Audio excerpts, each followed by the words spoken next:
Ok, a ver, ¿hay que obedecer siempre a la autoridad? Uf, esa es una de las grandes preguntas de la historia, ¿verdad? Pues hoy vamos a meternos de lleno en ella, pero de la mano de tres pensadores que se la tomaron muy en serio. Tomás de Aquino, Henry David Thoreau y Thomas Hobbes. Ojo, porque son tres cerebritos, pero con tres respuestas que no podrían ser más distintas entre sí. Venga, vamos a ver qué se cuece aquí. Y para que esto no se quede en pura filosofía, vamos a bajarlo a tierra. Imaginemos dos situaciones que, bueno, le podrían pasar a cualquiera. Por un lado, en casa prohíben ver a una pareja. Y por otro, algo más gordo, un jefe ordena cometer un fraude. En ambos casos, una autoridad da una orden directa que de repente choca de frente con nuestros principios. ¿Qué se hace en ese momento? ¿Estamos obligados a obedecer? Vale, pues la primera vía de escape a este dilema pone todo el peso en el individuo, en esa especie de brújula moral que todos llevamos dentro. Vamos a llamarlo el argumento a favor de la conciencia. Y para hablar de conciencia, nos vamos a dar un buen salto atrás, hasta la Edad Media, para conocer a Tomás de Aquino. Y sí, puede sonar a figura del libro de historia, de esas que imponen, pero es que su propia vida ya es toda una declaración de intenciones. Fue básicamente un acto de rebelión total contra la autoridad de su familia. Es que, a ver, Tomás de Aquino no era un tipo que solo se dedicaba a escribir. Su familia lo tenía todo planeado para él, un puestazo de poder como abad, nada menos. Pero él tenía otros planes. Quería unirse a los dominicos, una orden de frailes que vivían de la caridad. ¿Y cómo reaccionó su familia? Pues, atención, lo secuestraron, sus propios hermanos, y lo encerraron en una torre durante un año entero. Para que te hagas una idea del nivel, hasta le metieron a una prostituta en la celda para que cambiara de idea, y el tío la echó de allí amenazándola con un leño ardiendo. Normal que luego en clase, como era tan callado, le llamaran el buey mudo. Este hombre sabía perfectamente lo que era nadar a contracorriente.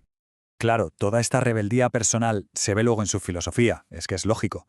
Para Aquino la clave es esta, y es muy potente. Si una ley va en contra de lo que tu propia razón te dice que es justo, entonces esa ley sencillamente no te obliga, no en conciencia. De hecho, dice él, es totalmente lícito desobedecerla. Pero ojo, que no es un me rebelo porque sí, no, es un juicio razonado. Al final, la conciencia de cada uno, pero guiada por la razón, es la que tiene la última palabra. Vale, hasta aquí tenemos un derecho a desobedecer. Pero ¿y si fuéramos un paso más allá? ¿Y si desobedecer no fuera solo un derecho, sino una obligación moral? La cosa se pone seria. Vamos a ver quién defiende esto. Pues ahora damos otro salto, esta vez al siglo XIX, a Estados Unidos, para conocer a Henry David Thoreau. Y este no es un nombre cualquiera, ¿eh? Estamos hablando de un tipo cuyas ideas sobre la desobediencia inspiraron, ni más ni menos, a gente como Gandhi o Martin Luther King Jr. Poca broma. Es que Thoreau era de los que predicaban con el ejemplo, pero a lo bestia. Su lema era algo así como «el mejor gobierno es el que menos molesta», para que nos entendamos. Se negó a recoger su diploma de Harvard porque le querían cobrar $1. Un gesto simbólico, sí, pero muy potente. Y luego está lo más famoso. Se pasó una noche en el calabozo por negarse a pagar los impuestos. ¿Por qué? Porque ese dinero iba a financiar una guerra que a él le parecía totalmente injusta. Llegó a decir que la gente debería trabajar solo un día a la semana y descansar los otros 6. Vamos, un rebelde con causa en toda regla. Y esa noche en la cárcel, fíjate, sirvió para dar forma a una idea que ha cambiado al mundo. La desobediencia civil. Que no salir a la calle a quemar cosas, no. Es algo mucho más sutil y poderoso. Es negarse, de forma pública y pacífica, a cumplir una ley que se considera injusta. Es una forma de protesta, sí, pero sobre todo es un motor para que las cosas cambien.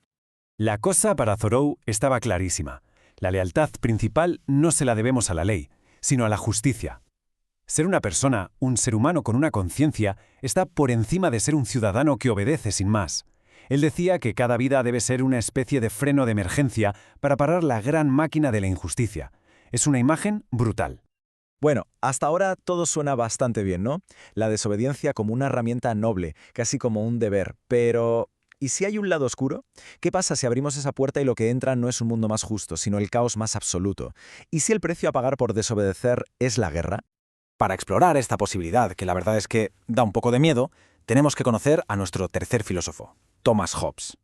Fíjate qué curioso, se dice que fue el hijo del miedo, porque su madre se puso de parto antes de tiempo por el puro pánico que le entró al enterarse de que llegaba la Armada Invencible. Y claro, toda su filosofía está teñida por esa sensación de que todo es frágil y de que el conflicto está siempre a la vuelta de la esquina. Hobbes nos propone un ejercicio mental. A ver, imaginemos un mundo sin gobierno, sin leyes, sin policía, sin nadie al mando. Lo llamó el estado de naturaleza. ¿Y cómo sería ese mundo? Pues olvídate de una utopía de libertad y paz. Para Hobbes sería una guerra de todos contra todos, una pesadilla constante, brutal y que no acabaría nunca. Hay una frase suya, famosísima, y que la verdad pone los pelos de punta, que lo resume todo. El hombre es un lobo para el hombre. Lo que quiere decir es que si nos quitan una autoridad que nos ponga freno, nuestra naturaleza egoísta y competitiva nos llevaría a devorarnos los unos a los otros, a la violencia y a la destrucción. Para que nos hagamos una idea muy clara, es como si la película La Purga se hiciera realidad. ¿Recuerdas? Un día al año en el que todo, absolutamente todo, es legal. El Estado se echa a un lado y lo que queda es una violencia salvaje donde solo sobrevive el más fuerte. Pues eso, para Hobbes es lo que pasaría si no tuviéramos autoridad. Siempre. Entonces, ¿cuál es la solución para Hobbes? Pues un pacto, un intercambio. Es la base de lo que llamó el contrato social. La idea es que toda la sociedad renuncia a un trozo de su libertad y se la entrega a un poder, a un gobernante. Y a cambio, ese gobernante nos da lo más importante, seguridad. La ecuación es sencilla. A más libertad, menos seguridad. Y a más seguridad, pues menos libertad. Y ante esa elección, Hobbes no duda ni un segundo. La seguridad es lo primero. De hecho, llega a decir que la peor de las tiranías es siempre mejor que el caos de la anarquía. Bueno, pues hemos visto 3 caminos que no pueden ser más distintos. El de la conciencia que razona, el del deber de decir no y el del miedo al caos. Y con estas 3 ideas sobre la mesa, la pregunta al final vuelve al punto de partida, a cada uno de nosotros. Vamos a resumir para que quede todo claro. Por un lado, Tomás de Aquino nos dice que hay que desobedecer si una ley va contra la justicia que nos dicta la razón. Su valor máximo es, por tanto, la justicia razonada. Luego está Thoreau, que va más allá. Dice que tenemos el deber moral de resistir pacíficamente ante la injusticia. Para él, lo más importante es la conciencia individual.